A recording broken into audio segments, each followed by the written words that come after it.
Hello and welcome to Ninja Prep. This is Kapil Goyal, your educator and mentor for PG physics. तो UPGIC lecturer 300 important question series का आज है lecture number 10 और इसके बाद करीबन 2 से 3 लेक्चर और आएंगे और बहुत सारे क्वेश्चंस आप लोगों को मिल चुके हैं इस सीरीज में। इसके पहले भी मैंने मोस्ट इंपॉर्टेंट क्वेश्चंस कराए हैं तो वो आप देख ही रहे होंगे। साथ ही साथ जीआईसी लेक्चरर के अलावा यूपी पीजीटी एग्जाम के लिए भी ये लेक्चर्स यूजफुल है, हालांकि वो हो गया बाद वाले एग्जाम के लिए।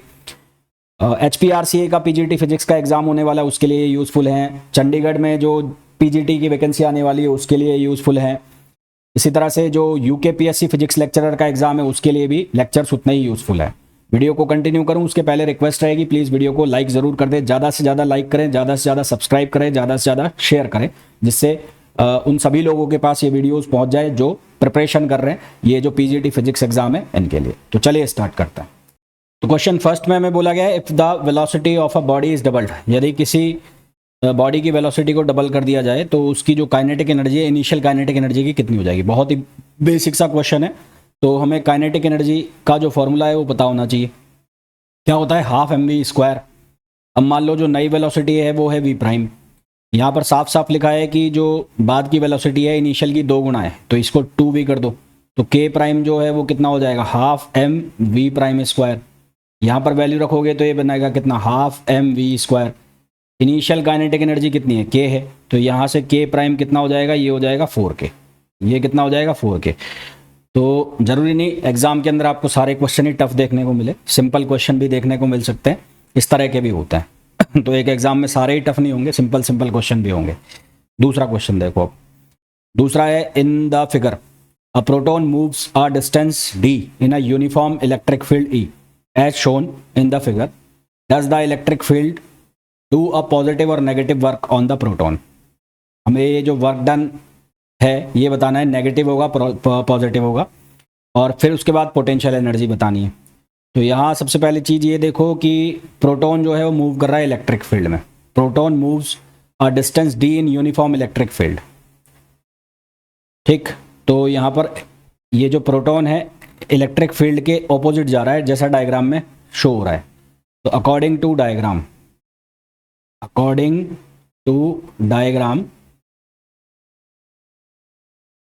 Proton is moving against the field.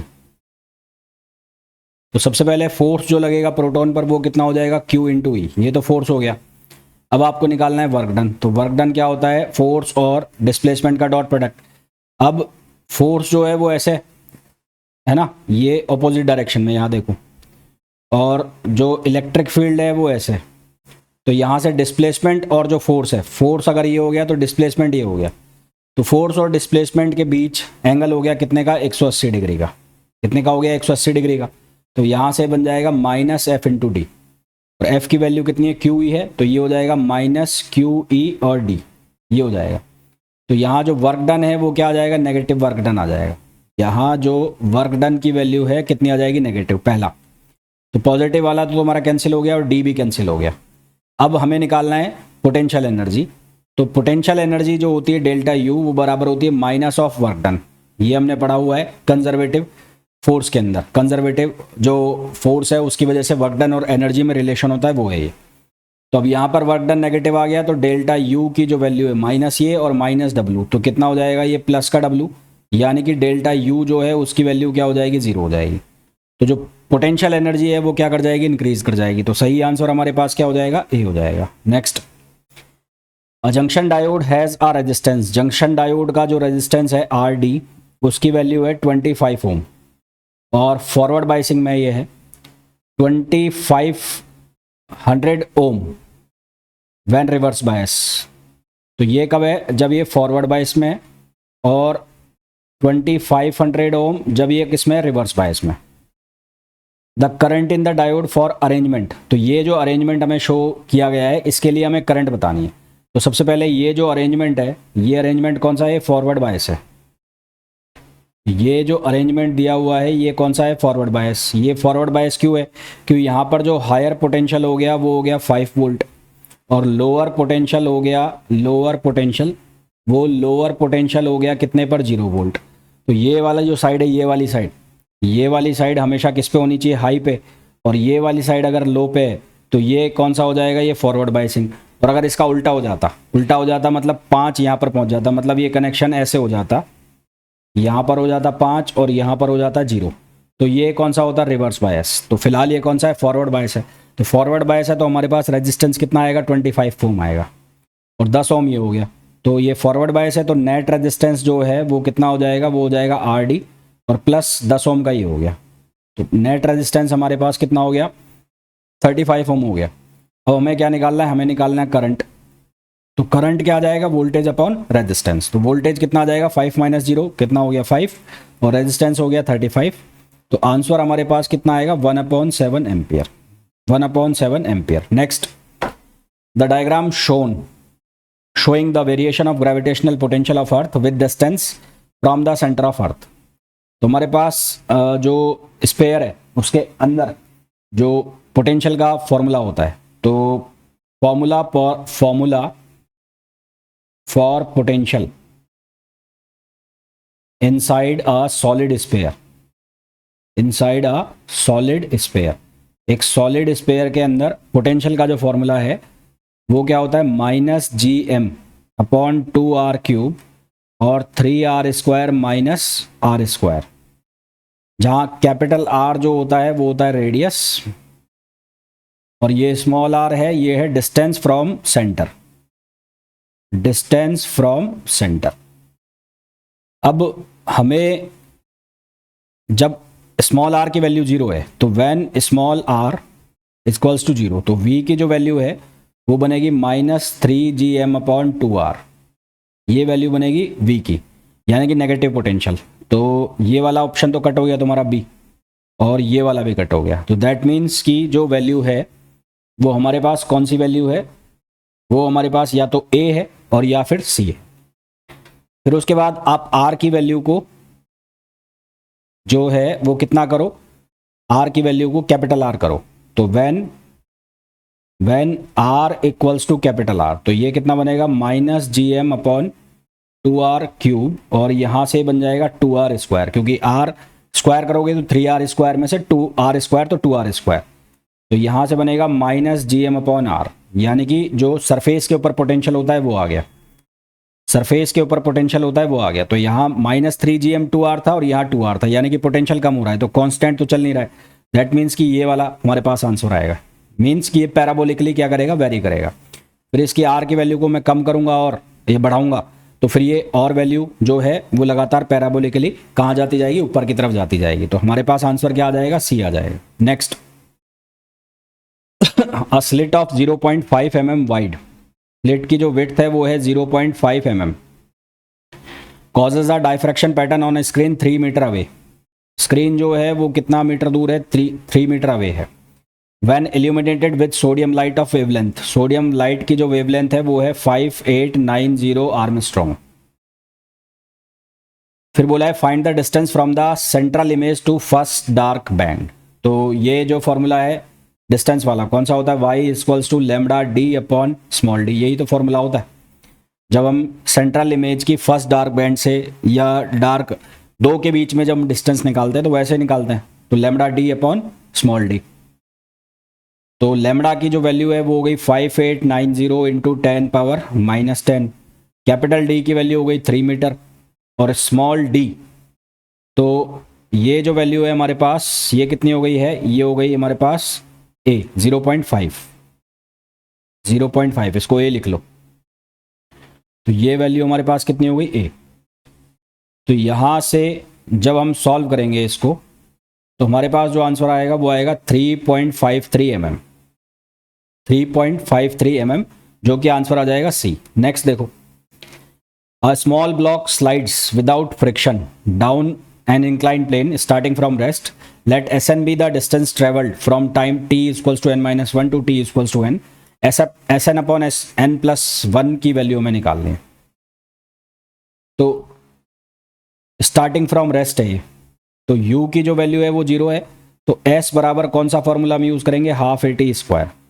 तो यहाँ पर हम nth के लिए निकालेंगे, तो फॉर nth, तो ये आ जाएगा Sn equals to half A N square, और n-1 के लिए फॉर n-1 के लिए आ जाएगा S n-1 equals to half A n-1 का होल स्क्वायर। तो इन दोनों के बीच में कितनी डिस्टेंस चला है वो हमें निकालना है। तो t n-1 से और कहाँ तक n तक, तो ये डिस्टेंस हमें निकालनी है। तो मान लो ये डिस्टेंस x है, तो ये आ जाएगा sn माइनस sn-1। दोनों में से कॉमन कितना आ गया, हाफ ए, यहाँ पर बच जाएगा n स्क्वायर, यहाँ पर होगा n-1 का होल स्क्वायर। तो ये हो जाएगा 1/2a, ये हो जाएगा n square minus n square minus 1 minus minus plus 2n। तो यहाँ से कट गया, तो ये हमारे पास बचेगा x की वैल्यू, ये बचेगी a/2 और ये हो गया 2n-1। तो हमें n+1 के लिए भी निकालना है, तो n को रिप्लेस कर देंगे हम किससे, n+1 से। तो for n equals to n+1, तो ये तो किसके लिए आ गया, Sn के लिए आ गया। Sn+1 के लिए निकालेंगे तो वो कैसे निकालेंगे, वो a/2, यहाँ पर 2n और n+1, तो ये +2 - 1, तो ये कितना हो जाएगा, ये हमारे पास बचेगा a/2 और 2n+1 ये बचेगा। तो रेशो निकालना है xn/xn+1, तो ये कितना आएगा 2n-1/2n+1। तो ये आंसर हमारे पास आ जाएगा, जो कि कौन सा ऑप्शन हो जाएगा, सी ऑप्शन हो जाएगा, है ना। कौन सा ऑप्शन हो जाएगा, सी ऑप्शन हो जाएगा। Next, radio waves of constant amplitude can be generated with. Radio waves जो है, जो कांस्टेंट एम्पलीट्यूड वाली है, उसको हम कैसे जनरेट कर सकते हैं। तो ऑसिलेटर जो है, ऑसिलेटर वो प्रोड्यूस करेगा कंटिन्यूअस साइनोसोडियल वेव्स। ऑसिलेटर जो है वो प्रोड्यूस करेगा continuous produces sinusoidal waves of constant amplitude and frequency, constant amplitude and frequency. जबकि अगर मैं फिल्टर की बात करूं तो फिल्टर क्या करेगा, ये फ्रीक्वेंसी को रिमूव कर देगा, रिमूव फ्रीक्वेंसी। अगर मैं रेक्टिफायर की बात करूं तो ये क्या करेगा, एसी को किस में कन्वर्ट कर देगा, डीसी में। अगर मैं एफईटी की बात करूं तो ये एक एक्टिव डिवाइस है, तो हमारे लिए जो काम का डिवाइस है वो कौन सा हो जाएगा, ऑसिलेटर हो जाएगा। नेक्स्ट है, the total energy of the body executing SHM is E. तो ई जो है उसकी value kinetic energy plus potential energy के बराबर होती है। तो T E equals to T plus U. Then the kinetic energy when the displacement is half at the amplitude is. जब डिस्प्लेसमेंट हाफ हो जाएगा तो उस केस में हमें क्या बताना है, काइनेटिक एनर्जी बतानी है। पोटेंशियल एनर्जी का हमारा फॉर्मूला होता है U इक्वल्स टू हाफ के एक्स स्क्वायर। एक्स की वैल्यू जब a/2 हो जाएगी तो उस केस में U जो है वो कितना हो जाएगा, हाफ के, और ये हो जाएगा a/2 का होल स्क्वायर। तो U हो जाएगा हाफ के a²/4। तो यहाँ से हमारे पास वैल्यू बनेगी हाफ a 1/8 के a²। और जो टोटल एनर्जी होती है, टोटल एनर्जी की वैल्यू फिक्स होती है, कितनी होती है, हाफ के a²। हमें क्या निकालना है, हमें निकालनी है यहाँ से काइनेटिक एनर्जी। तो काइनेटिक एनर्जी किसके बराबर, E - U। तो E जो है उसकी वैल्यू हाफ के a² माइनस U, इसकी वैल्यू a 1/8 के a²। तो इसको जब हम सिंप्लीफाई करेंगे तो यहाँ से हमारे पास एलसीएम आ जाएगा 8, और ये बनेगा कितना, 4 के a² माइनस के a²। तो यहाँ से बनेगा 3/4 इंटू 1/2 के a², और 1/2 के a² क्या है, E है। तो total energy, sorry kinetic energy है, काइनेटिक एनर्जी, वो काइनेटिक एनर्जी की वैल्यू कितनी आ जाएगी, 3/4E। काइनेटिक एनर्जी की वैल्यू कितनी आ जाएगी, 3/4E, जो कि ऑप्शन हो जाएगा फोर्थ। नेक्स्ट है, the time taken by sunlight to cross a 5 mm thick glass plate. यहाँ पर हमें टाइम निकालना है कि कितना टाइम लगेगा उस ग्लास प्लेट को क्रॉस करने के लिए। तो सबसे पहले हम ऑप्टिकल डिस्टेंस निकाल लेते हैं। तो ऑप्टिकल डिस्टेंस, तो ऑप्टिकल डिस्टेंस जो है वो बराबर होगी म्यू इंटू डी, यानी कि म्यू इंटू थिकनेस। म्यू की वैल्यू है 3/2 और थिकनेस है 5 mm। 5 mm मतलब 10⁻³ तो ये हो गया 7.5 इंटू 10⁻³ हमें निकालना है टाइम। तो टाइम जो है वो किसके इक्वल हो जाएगा, वो हो जाएगा डिस्टेंस अपॉन वेलोसिटी। अब वेलोसिटी सनलाइट है तो लाइट की स्पीड आएगी, तो ये कितना हो जाएगा, ये हो जाएगा 7.5 इंटू 10⁻³ और ये हो जाएगा 3 इंटू 10⁸। तो इसको जब हम सिंप्लीफाई करेंगे तो ये आएगा 2.5 इंटू 10⁻11 और 2.5 इंटू 10⁻11 तो यहाँ है नहीं, तो यहाँ से एक जीरो बढ़ा दो यहाँ पर, तो ये हो जाएगा 0.25 इंटू 10⁻10। तो 0.25 इंटू 10⁻10। अच्छा ये देखना, इसमें यहाँ पर ये भी दे रखा है, तो कहीं दिमाग लगाओ कि ऑप्शन में गड़बड़ हो सकती है, सी आंसर लगा देते। तो एक बार क्रॉस चेक कर लेना भाई, है ना, अपना दिमाग मत चलाना एक्स्ट्रा। नेक्स्ट क्वेश्चन में हमें बोला गया है body initially at 80 degree centigrade cools to 64, cooling, Newton's law of cooling use करना है। न्यूटन्स लॉ ऑफ कूलिंग, तो Newton's law of cooling use करोगे तो TI minus T final upon time equals to K। K क्या होता है, constant, ये हो जाएगा TI प्लस TF अपॉन 2 और माइनस TS। तो सबसे पहले कहाँ से कहाँ तक जा रहा है, 80 से 64, तो यहाँ क्या लिखोगे 80 minus 64 upon time equals to K। यहाँ पर 80 प्लस 64 अपॉन 2 और माइनस सराउंडिंग टेम्परेचर, सराउंडिंग हमें निकालना पड़ेगा TS। तो यहाँ से कितना बनेगा 16, 16 अपॉन टाइम कितना है 5 मिनट, 5 और उसके बाद 8 से 14 और 72 है ना, 72 हो जाएगा ये। तो ये हो जाएगा K 72 माइनस TS, ये हो गई इक्वेशन फर्स्ट।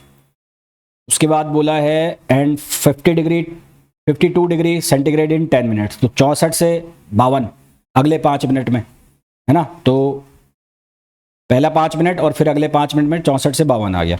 तो फिर सेकंड में क्या आएगा, इनिशियल टेम्परेचर कितना हो जाएगा 64 और फाइनल टेम्परेचर 52 और टाइम 5 मिनट तो यहाँ चला गया और इन 10 मिनट्स 5 मिनट यहाँ आ गया, तो 5 मिनट यहाँ आ गया। तो यहाँ पर ये कितना हो जाएगा, ये 64 plus 52, 64 plus 52 upon 2 minus TS, तो ये तो बचेगा 12 अपॉन 5 इक्वल्स टू K और ये हो जाएगा 4 2 6, 6 और 5 11, 58, तो 58 और माइनस TS, ये 58 है ना भाई, ये हो जाएगा 58 माइनस TS। तो ये हो गया option second, sorry equation second. तो इन दोनों को डिवाइड करो, तो इन दोनों को डिवाइड करेंगे तो ये बनेगा 16 अपॉन 12, K से K कटेगा, यहाँ बनेगा 72 माइनस TS और ये बनेगा 58 माइनस TS। क्रॉस मल्टीप्लाई करो, क्रॉस मल्टीप्लाई करोगे 16 into 58 minus 16 TS equals to 12 into 72 minus 12 TS। तो एक तो बचेगा 4 TS और 16 into 58 minus 12 into 72, 64 divide by 4, 16। तो यहाँ से ये 64 आएगा और TS जो है उसकी वैल्यू आ जाएगी 16 डिग्री सेंटीग्रेड। तो ये सराउंडिंग का टेम्परेचर आ गया। अब नेक्स्ट अगले 5 मिनट में और हमें उसका टेम्परेचर ड्रॉप कराना है। तो for next 5 minute, next 5 minutes, तो 52 पे तो आ चुका है, तो 52 minus T final upon 2 equals to K 52 plus T upon 2 और ये 16 आ गया है। तो अब इस इक्वेशन को फर्स्ट से डिवाइड कर दो, तो फर्स्ट वाली जो थी या सेकंड वाली जो थी किसी से भी डिवाइड कर दो। तो सेकंड वाली थी हमारे पास 12/5, तो 12/5 और यहाँ पर आएगा K और यहाँ पर कितना आएगा 58 माइनस TS की वैल्यू निकाल ली है तो वो आ गया 16। तो ये K से K तो कट गया, ठीक है, तो यहाँ से इसको सिंप्लीफाई करोगे तो ये बचेगा 552 minus T F upon 60 equals to, यहाँ से 58 माइनस 16 ये 42, इधर आएगा 42 और इधर बनेगा 52 प्लस टी अपॉन 2 माइनस 16। तो इसको सिंप्लीफाई करना है आपको, तो इसको जब आप सिंप्लीफाई करोगे, मैंने किया हुआ है आप चेक कर लेना, तो ये 43 डिग्री सेंटीग्रेड आएगा, जो कि अप्रॉक्सीमेटली नियर बाय आप ले सकते हो, नियर बाय 42.5, नियर बाय आप ले सकते हो 42.5 डिग्री सेंटीग्रेड, जो कि ऑप्शन हो जाएगा कौन सा, ए हो जाएगा। Next, the physical independence of a force is a consequence of. Physical independence का जो मीनिंग है वो है कि जो कोई भी बॉडी है वो इंडिपेंडेंट हो दूसरे तरह के फोर्सेस से, किसी भी तरह के उसके कोई फोर्स नहीं लग रहे हो। तो ये जो लॉ है हम यूज़ करते हैं पैरेललोग्राम लॉ में, उसके अलावा जो सुपरपोजिशन प्रिंसिपल होता है वहाँ पर। तो ये कहाँ पर यूज़ होता है, फर्स्ट लॉ ऑफ मोशन में यूज़ होता है। तो आंसर क्या आ जाएगा, ए आ जाएगा। नेक्स्ट है, a car is moving along a circular road at a speed of 20 metre per second. V की जो वैल्यू है वो है 20 metre per second. The radius of the circular road, radius जो है वो है 10 metre. If the speed is increase at the rate of 30 metre per second square. तो एक्सेलरेशन हमें दिया हुआ है 30 मीटर, तो ये टेंजेंशियल एक्सेलरेशन है जो दिया हुआ है ना, 30 मीटर पर सेकेंड स्क्वायर, क्योंकि सर्कुलर रोड का मतलब ये है, तो कार टेंजेंशियली ऐसे जा रही होगी, तो यहाँ पर एक जो सेंट्रीपिटल एक्सेलरेशन है वो लगेगा और एक ये टेंजेंशियल। तो आपको सेंट्रीपिटल निकालना है, तो सेंट्रीपिटल किसके बराबर होता है, वी स्क्वायर अपॉन आर। तो v की वैल्यू 20 है, तो 20 का स्क्वायर कितना हो जाएगा, 400, और ये हो जाएगा 10, तो यहाँ से ये वैल्यू आ जाएगी 40। तो रिजल्टेंट एक्सेलरेशन जो है वो ए आर, उसकी वैल्यू किसके इक्वल होगी, वो होगी अंडर रूट ए सी स्क्वायर और प्लस ए टी स्क्वायर, इसके बराबर होगी। तो ए सी मतलब 40 का स्क्वायर और ए टी मतलब 30 का स्क्वायर, तो ये कितना हो जाएगा, ये हो जाएगा 50। तो हमारे पास यहाँ से जो आंसर आएगा वो क्या आएगा, 50 आएगा। आंसर क्या आएगा, 50 आएगा। नेक्स्ट,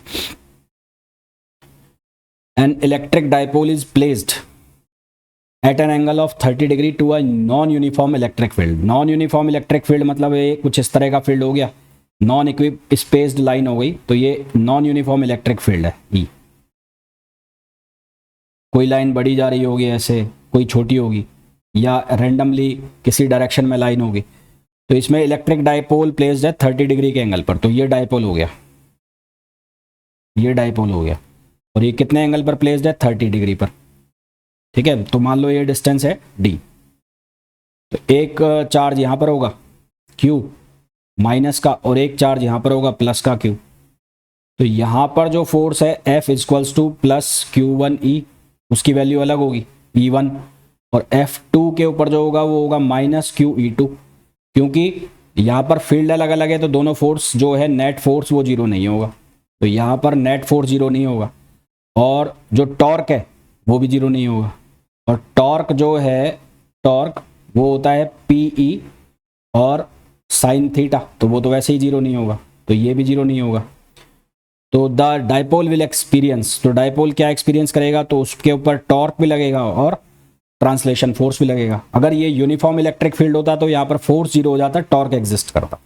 तो यहाँ पर हमें जो पूछा है नॉन यूनिफॉर्म इलेक्ट्रिक फील्ड है, तो जो टॉर्क है और फोर्स दोनों एग्जिस्ट करेंगे। नेक्स्ट है, the coordinate of a particle moving in a plane are given by. Coordinates दिए हुए हैं पार्टिकल के, एक्स टी की जो वैल्यू है वो है a cos pt, और वाई टी की जो वैल्यू है वो है b sin pt, है ना, ये दो वैल्यू दी हुई है, a cos pt और b sin pt, ये दो वैल्यू दी हुई है। a और b कांस्टेंट है, p पॉजिटिव कांस्टेंट है। तो path of the particle is, तो पहले अगर मैं पाथ निकालूं तो इसको मैं ऐसे लिख सकता हूं, x upon a equals to cos pt, और इसको मैं लिख सकता हूं y अपॉन b और इक्वल्स टू sin pt। तो अगर मैं यहाँ इनको स्क्वायर करके ऐड करूँ, X square upon A square Y square upon B square equals to 1, तो ये जो पाथ है ये कौन सा आता है, एलिप्टिकल आता है। जबकि यहाँ क्या दिया हुआ है सर्किल, तो पहला तो गलत हो गया। फिर दूसरा हमें क्या निकालना है, वेलोसिटी के बारे में पूछा है, तो इसकी वेलोसिटी कैसे निकालेंगे, ये आ जाएगा Vx, और Vx जो है वो हो जाएगा माइनस ए पी कॉस है ना, तो ये हो जाएगा साइन पी टी, और Vy जो है वो हो जाएगा बी पी और कॉस पी टी। और एक्सेलरेशन भी निकालना पड़ेगा, तो इसका एक्सेलरेशन ए एक्स जो है वो कितना हो जाएगा, वो हो जाएगा minus A P square cos P T, और ए वाई जो है वो कितना हो जाएगा, वो हो जाएगा बी पी स्क्वायर, माइनस आ जाएगा यहाँ पर भी, और साइन पी टी, ये ए वाई की वैल्यू हो जाएगी। तो फिर पूछा है the velocity and the acceleration of the particle are normal to each other at T equals to P upon two pi. तो यहाँ पर T upon T equals to pi upon two P डालें, तो पाई अपॉन टू पी डालेंगे तो we x जो है वो कितना हो जाएगा, वी एक्स की वैल्यू वो हो जाएगी माइनस का ए पी, तो यहाँ पर वी एक्स हो जाएगा माइनस का ए पी, और वी वाई कॉस में है तो ये हो जाएगा जीरो। इसी तरह से एक्सेलरेशन जो है वो हो जाएगा जीरो, और ए वाई जो है वो कितना हो जाएगा, वो हो जाएगा माइनस बी पी स्क्वायर। तो अगर ये दोनों एक दूसरे के परपेंडिकुलर हैं तो इनका जो डॉट प्रोडक्ट है वो कितना आएगा, जीरो आएगा। तो जब आप वी एक्स और ए एक्स का डॉट प्रोडक्ट करोगे तो जीरो आएगा, वी वाई और ए वाई का डॉट प्रोडक्ट करोगे तो कितना आएगा, जीरो आएगा। इसका मतलब जो सेकंड लिखा हुआ है वो सही है, तो सेकंड ऑप्शन जो यहाँ पर हमें गिवन है वो सही लिखा हुआ है। Next, the orbital speed of satellite revolving in a orbit near the earth surface does not depend on. तो ऑर्बिटल स्पीड का फॉर्मूला होता है v equals to G M upon R. तो ये जो v है ये डिपेंड करता है, v डिपेंड्स ऑन पहला अर्थ मास, दूसरा ऑर्बिटल रेडियस,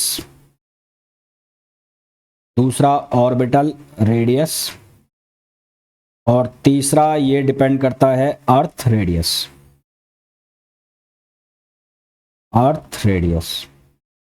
तो सैटेलाइट के मास पर ये डिपेंड नहीं कर रहा है, तो मास ऑफ सैटेलाइट पर ये डिपेंड नहीं कर रहा है, तो हमारे पास जो आंसर है वो क्या आ जाएगा, बी आ जाएगा। Next, a flat square charge sheet of side 50 centimetre carries a uniform surface charge density. ये फ्लैट शीट हो गई और यहाँ पर चार्ज डेंसिटी दे रखी है हमें 50 सेंटीमीटर, तो इसकी वजह से जो इलेक्ट्रिक फील्ड होगा ई sigma upon 2 epsilon not. An electron 1.5 centimeter away from a point near the center of the sheet experiences a force of 1.8। Force की वैल्यू है 1.8 इंटू 10 पावर माइनस 12 न्यूटन। तो F बराबर होता है क्यू ई, तो यहाँ से Q या E की जो वैल्यू है वो हम निकाल लें, तो E जो है उसकी वैल्यू आ जाएगी F अपॉन क्यू, तो ये हो गया 1.8 इंटू 10 पावर माइनस 12, और चार्ज जो है 1.6 इंटू 10 पावर माइनस 19। तो यहाँ से क्या बनेगा, ये बनेगा 1.8 बाई 1/2 1.5 1/6 है ना, सॉरी 1.8 डिवाइड बाई 1.6 तो 1.125, और ये आ गया कितना 10 पावर 7। तो इलेक्ट्रिक फील्ड आ गया। फिर हमें क्या पूछा है, total charge on the sheet is, तो यहाँ से हम किसकी वैल्यू निकाल लेंगे, सिग्मा किसके बराबर हो जाएगा, E इंटू 2 एप्सिलॉन नॉट, और सिग्मा किसके बराबर होगा, चार्ज अपॉन एरिया। तो चार्ज जो है इंटू एरिया से इसको मल्टीप्लाई कर दो, 2 एप्सिलॉन E और एरिया, तो 2 एप्सिलॉन की वैल्यू जो है वो कितनी होगी, वो होगी 8.85 इंटू 10 पावर माइनस 12। E की वैल्यू यहाँ से निकाल ली 1.125 इंटू 10 पावर 7, और एरिया स्क्वायर है तो साइड का स्क्वायर हो जाएगा, यानी कि 0.50 का स्क्वायर। तो इसको सब सॉल्व करेंगे तो हमारे पास जो आंसर आएगा वो 50 माइक्रोकूलम आएगा, जो कि ऑप्शन हो जाएगा ए। नेक्स्ट है a 12 ohm resistor and a 0.21 henry inductor are connected in series. एक रजिस्टर है और एक इंडक्टर है, तो ये जो इंडक्टेंस है L, ये कितने का है 0.21 हेनरी, और ये कितने का है 12 ओम का है। AC सोर्स से कनेक्ट कर रहे हैं और जिसकी वोल्टेज है 20 वोल्ट और फ्रिक्वेंसी है 50। The phase angle between the current and the source is volt. तो फेज एंगल जो निकालते हैं, फेज एंगल टेन फाई, वो किसके बराबर होता है, एक्सएल अपॉन आर। तो एक्सएल कितना होगा, वो होगा 2πfl, 2πfl। तो ये हो गया 2π, कितना हो गया, ये हो गया 2πf की वैल्यू 50 और l हो गया कितना 0.21। तो यहाँ से हो जाएगा 100 इंटू 3.14 और इंटू 0.21, तो ये हो गया 65.94, यानी कि अप्रॉक्सीमेटली 65.94। तो 65.94 और रेजिस्टेंस जो है वो हो गया 12, ये 10 फाइव भी लगा लेना, हाँ रेजिस्टेंस हो गया 12। तो इसको डिवाइड कर दूँ 12 से, तो ये आ गया 5.495। तो 10 फाइव जो है उसकी वैल्यू आ गई 5.495। इसका अब हमें इन्वर्स लेना है, इसका इन्वर्स हम लें, इन्वर्स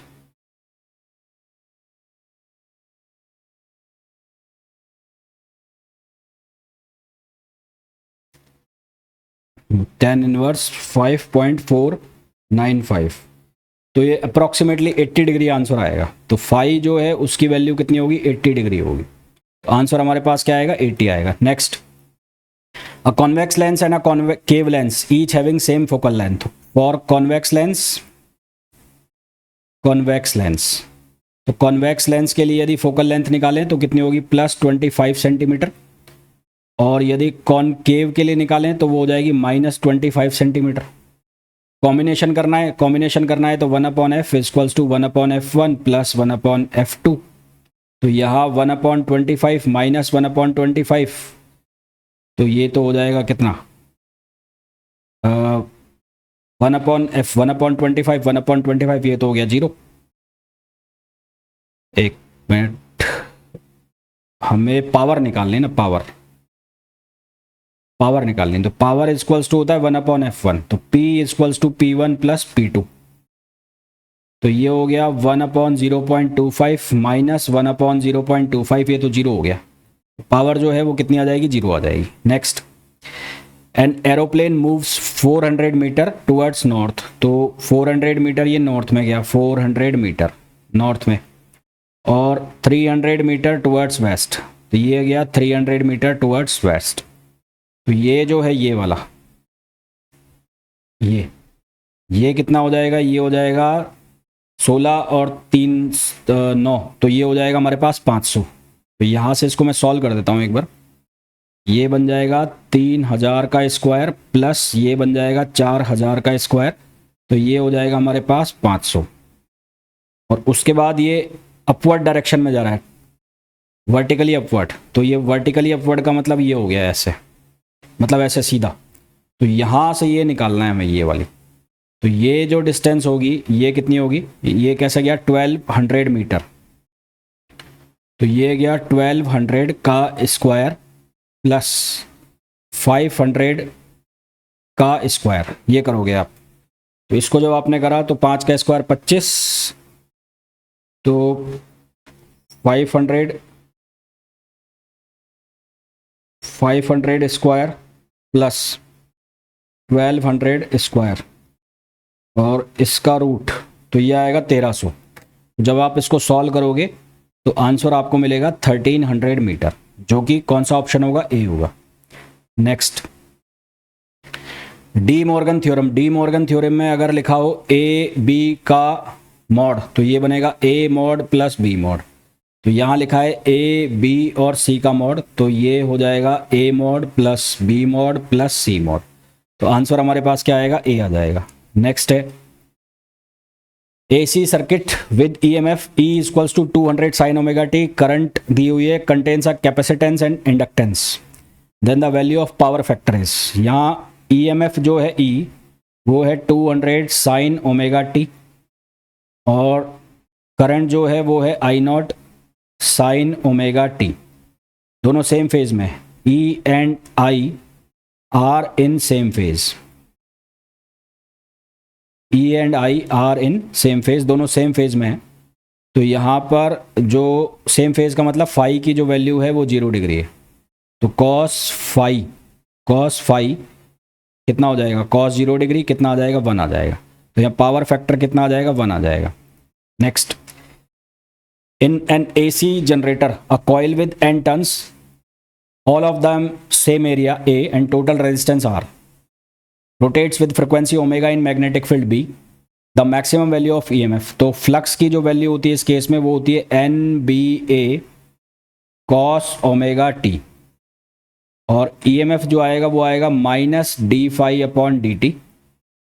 तो ये कितना बनेगा, ये बनेगा NBA ओमेगा और sine omega t, NBA omega sine omega t।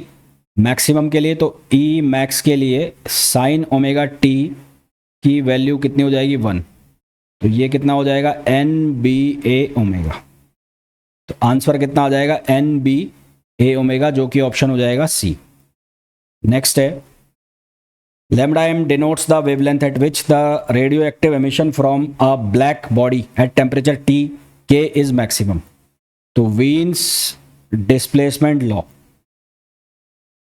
वीन्स displacement law ये कहता है lambda M T equals to B. B जहाँ है कांस्टेंट है, तो लैम्डा एम प्रोपोर्शनल हो गया 1/T। तो यहाँ से लैम्डा एम प्रोपोर्शनल हो गया T⁻⁻1 के। तो आंसर हमारे पास क्या आ जाएगा, सी आ जाएगा। तो आई होप जितने भी क्वेश्चंस मैंने आपको कराए हैं बहुत अच्छे से समझ आ गए होंगे। फिर भी डाउट है तो पूछ लेना। मिलते हैं नेक्स्ट वीडियो में। Till then thank you, bye bye.